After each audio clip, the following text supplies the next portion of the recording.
From a technology standpoint, there are not too many greater challenges than nuclear power in space. It provides an enormous amount of energy, and to tap into nuclear's potential, India's premier space organization, that is Indian Space Research Organization ISRO, is in process to develop a radioisotope thermoelectric generator to embark on a monumental journey to explore remote and challenging environments of the deep space missions.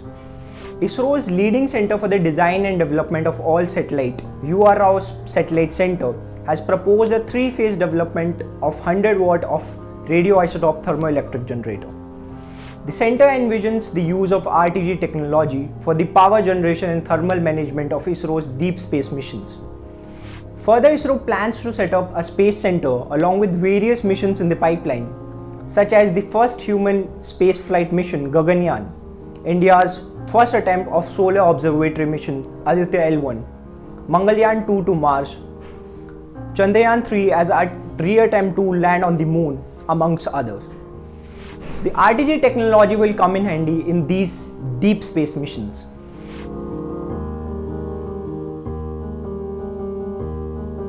Radioisotope thermoelectric generator is a type of nuclear power battery that uses an array of thermocouples to convert the heat into electricity.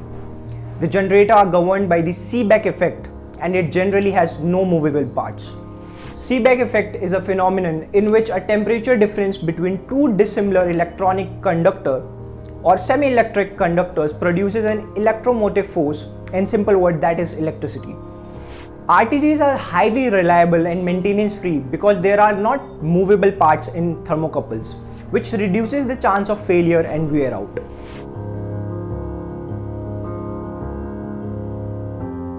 To understand the working of RTG, let us first know the working of a normal satellite. The normal satellites ascend into space in various stages. In the initial stage, the satellite takes off with the strap-on boosters, followed by loosening of the boosters by the satellite in the second stage. In Indian satellites, Vikas liquid fuel engine is used in the second stage. The third stage is reached after detaching the second stage, and finally the satellite is in space. The satellites there operates with the solar power energy, and this is the modus operandi of a normal satellite.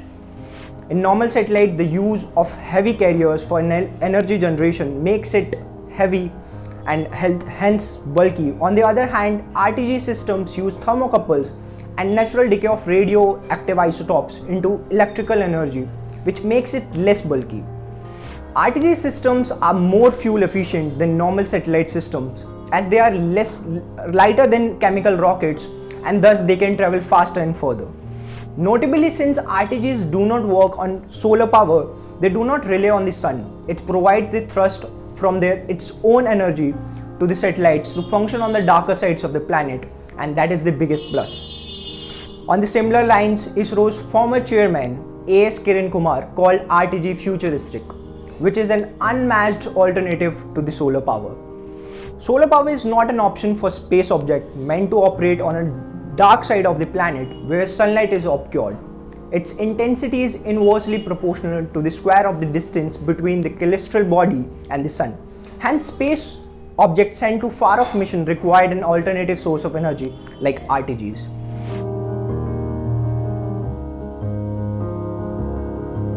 Nuclear and spaceflight have a deep history that stretches all the way back to the time of Cold War in 1961, when USA's Transit 4A mission used the technology for the first time.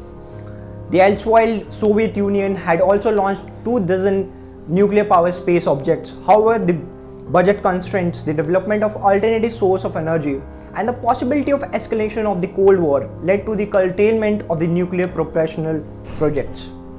With RTGs, ISRO has told the world that India isn't a nested space player.